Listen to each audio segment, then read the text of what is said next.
देते हैं, कर्जा। और कर्जा देखो जब नहीं चुका पाते हैं, कर्जा अदा नहीं कर पाते हैं, तो कौन अदा करता है? बाप अदा करता है, पिता अदा करता है। कहते हैं भाई लड़के का कर्जा अदा कर देना चाहिए, ये बिल्कुल एकदम से बिना कर्जा वाला रह जाए तो पिता अदा करते हैं। इसी तरह से कर्मों को काटते हैं। एक महात्मा जी थे, महात्माओं का काम क्या होता है? उपदेश करना, समझाना, बताना, सत्संग करना, प्रवचन जिसको कहते हो वो करते हैं महात्मा लोग। तो जगह जगह पर वो अपना कुटिया बना करके रहते थे, तो वहाँ पर लोग जाते थे सत्संग सुनने के लिए। और जब उपाय बता देते थे महात्मा, तो उपाय से क्या होता था कि लोगों की तकलीफ जाती थी, लोगों को मुक्ति मोक्ष का रास्ता बता देते थे, तो जीव फिर नरकों में नहीं जाता था, 84 का चक्कर नहीं काटता था। तो आप ये समझो प्रेमियों कि महात्माओं के स्थानों पर लोग जाते रहते थे सत्संग सुनने के लिए। महात्मा के आशीर्वाद से बहुत से लोगों की तकलीफ दूर हो गई, लोगों को बरकत मिल गई, लोग फलने फूलने लगे, खुशहाल हो गए। तो राजा तक खबर गई, तो राजा ने कहा भाई मुझे भी चलना चाहिए। अब पहले के राजा लोग धार्मिक होते भी थे, तो वहाँ का जो राजा था वो भी गया।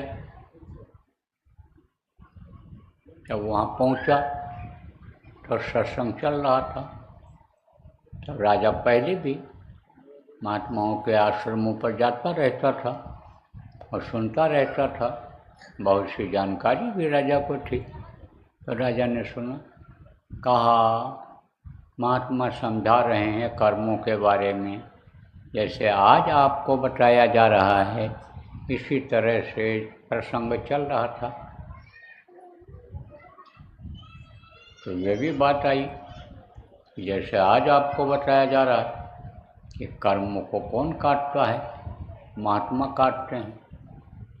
अब कर्म को कौन कटवाता है?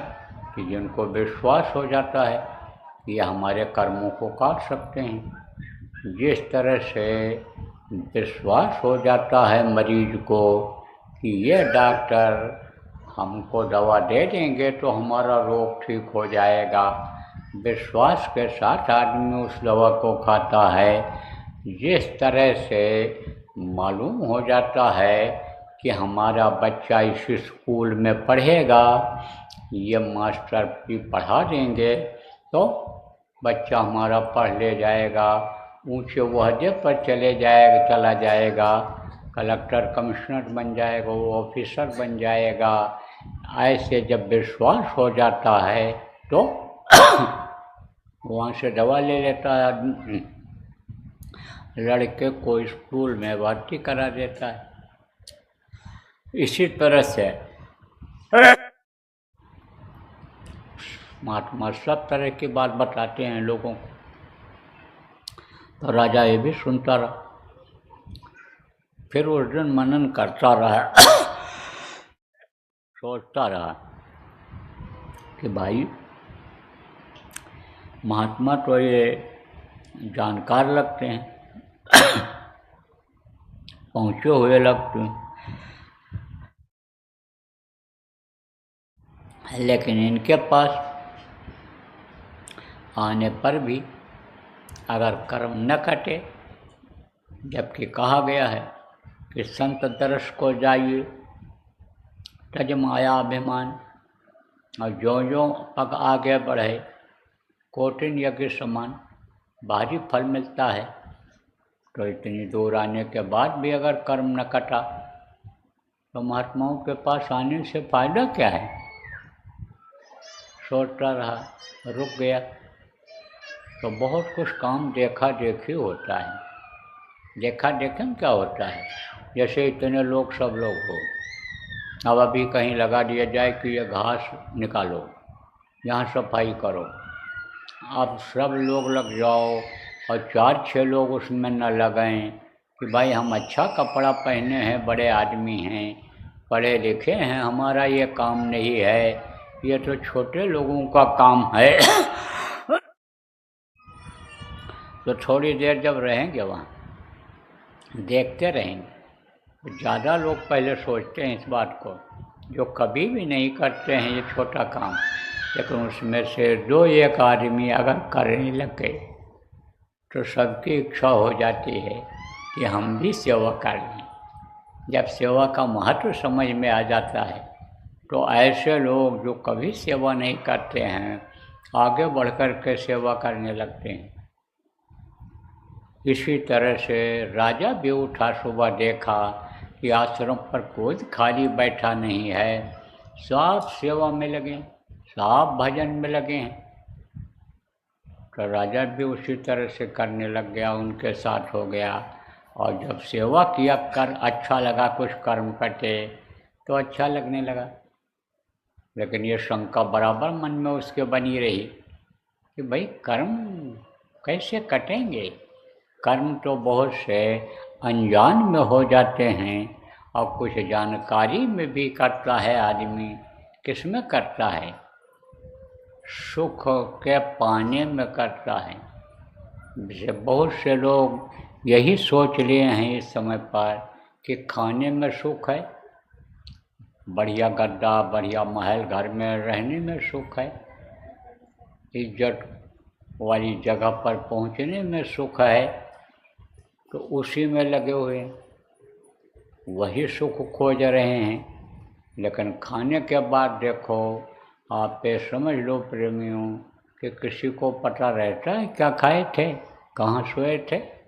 सोने वाले को भी नहीं पता कहाँ सोए, गद्दा पर सोए कि ज़मीन सो गए। देखेगा जब ज़मीन में कि नींद आई थी और हम बैठ गए यहीं सो गए, तब मालूम पड़े। ऐसे ही कुर्सी पर जब रहते हैं पता नहीं रहता है कि हम अच्छी जगह वो हदे पर हैं, जब हट जाते हैं तब पता चलता है। तो इस तरह से जो उसमें लगे रहते हैं, यानी समझो इन्हीं चीज़ों में लगे रहते हैं, आप समझो उनके लिए तो धोखा रहता है, लेकिन जो हमेशा होशियार रहते हैं उनके लिए। तो राजा ने देखा, कहा भाई सब सेवा में लगे हैं, लेकिन शंका बनी रही कि कर्म कटेंगे कैसे। मैं भी गलती कर बैठा हूँ, मैंने भी लोगों को मरवाया कटवाया, मैं भी लूट करके धन लाया हूँ दूसरे का, मैं भी जो है अनाथ किया है, यानी विधवा बनाया है, उनके पति को मार करके लोगों, मैंने भी फौज को कटवाया है, अपनी बड़ी सी बहुत सी औरतें विधवा हो गई, बगैर बाप के बेटा हो गई, ये सब अपराध राजा ने सोचा मैंने भी किया है, तो मेरे भी मेरे कर्म कैसे कटेंगे, मैं तो बहुत पापी हूँ। यही सोचता रहा। सत्संग जब चला तो सत्संगों में क्या होता है, पिछली बातें, जब कई दिन का सत्संग होता है तो पिछली बातें भी कुछ उसमें आ जाती हैं, कुछ दोहरा दिया जाता है कि कल आपको इन चीज़ों को बताया गया था, तो वही बात फिर कर्मों की आ गई, कर्म काटने वाली।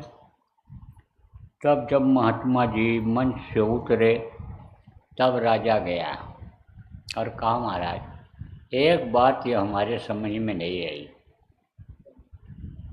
कि आपने कहा महात्मा कर्मों को काटते हैं, समर्थ गुरु कर्मों को काटते हैं, तो आपको तो लोग समर्थ गुरु मानते हैं, आपको लोग महात्मा मानते हैं, भगवान मानते हैं, तो आपके पास भी आने से कर्म नहीं काटा, तो फिर कौन काटेगा, कैसे कटेगा? कुछ नहीं बोले महात्मा जी, अपने कुटिया में चले गए। और राजा बोला है तो कुछ बोल ही दे, लेकिन चूँकि राजा का मन वहाँ लग गया था, वहाँ का रहन सहन अच्छा था, जैसे आप सब लोग गांव के लोग सीधे साधे, मेहनत की कमाई खाते हो, मेहनत करते हो, और ऐसे जंगलों में रहते हो, यहाँ सुमिरन ध्यान भजन आप पा करके करते हो, यहाँ साप्ताहिक सत्संग और मासिक भंडारा त्रयोदशी पूर्णिमा का होता है, तो ये जगह भी अच्छी है। कई लोग हमारे साथ जो आते हैं यही कहते हैं जगह अच्छी है, जगह अच्छी है। तो इससे भी सुंदर सुंदर जगह है जहाँ खुशबू आती है क्यारियों की, फूलों की, प्राकृतिक यानी भगवान ने जिन फूलों को बनाया है उसकी खुशबू आती है। सुंदरता बहुत ज़्यादा वहाँ पर है, लेकिन वहाँ इतनी शांति नहीं मिलती है, इतना अच्छा नहीं लगता है। ऐसे ही जब आश्रमों पर लोग पहुँचते हैं, अपने गुरु महाराज के नाम का जहाँ आश्रम है, तो वहाँ भी लोग कहते हैं यहाँ बहुत अच्छा लगता है, यहाँ बड़ी शांति है। क्यों? क्योंकि वहाँ भजन पूजन लोग करते हैं, साधना करते हैं, अपनी आत्मा को जगाते हैं, आत्मा को परमात्मा तक पहुँचाते हैं, देवलोकों में ले जाते हैं, तो वो जगह अच्छी हो जाती है। तो अच्छा लगा राजा को, फिर रुक गया। तीसरे दिन फिर सत्संग सुना, फिर नहीं मन माना उसका। फिर जब उतरे मंच से महात्मा जी, फिर बोला राजा, महाराज इसका उत्तर मुझे चाहिए कि महात्माओं के पास भी आने से कर्म नहीं कटा, तब कैसे कटेगा? फिर नहीं बोले। तो बोला, बड़े विचित्र महात्मा हैं, मुझको भी कुछ नहीं समझ रहे, मैं राजा हूँ इस राज्य का, मुझे भी उत्तर नहीं दे रहे हैं, जबकि लोग मेरा इंतजार महात्मा लोग करते रहते हैं, बहुत से जो होते हैं कि राजा आ रहा है, राजा आ रहा है, राजा के पीछे, राजा के इनको समय देना पड़ेगा, या तो कुछ बोलते नहीं। कहते हैं ना कि जिसको कछु न चाहिए सोई शहंशाह। शहंशाह किसको कहते हैं?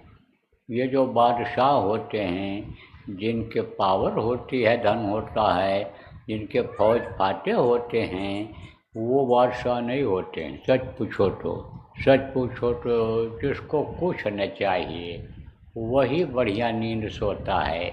इनको जल्दी नींद नहीं आती है, जिनको आप बड़ा आदमी कहते हो, रात को नींद की गोलियां खाते हैं तब नींद आती है।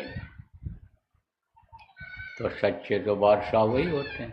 तो उनको क्या चाहिए? महात्माओं को क्या चाहिए? रोटी और लंगोटी चाहिए उनको, और क्या चाहिए? कोई सम्मान नहीं।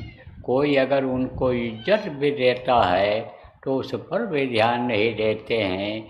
कोई उनकी बुराई करता है, गाली देता है, तो उसकी भी उनको फिक्र नहीं होती है। कोई इज्जत दिया, सम्मान दिया, तारीफ किया, तो उसकी भी खुशी नहीं होती उनको, महात्माओं।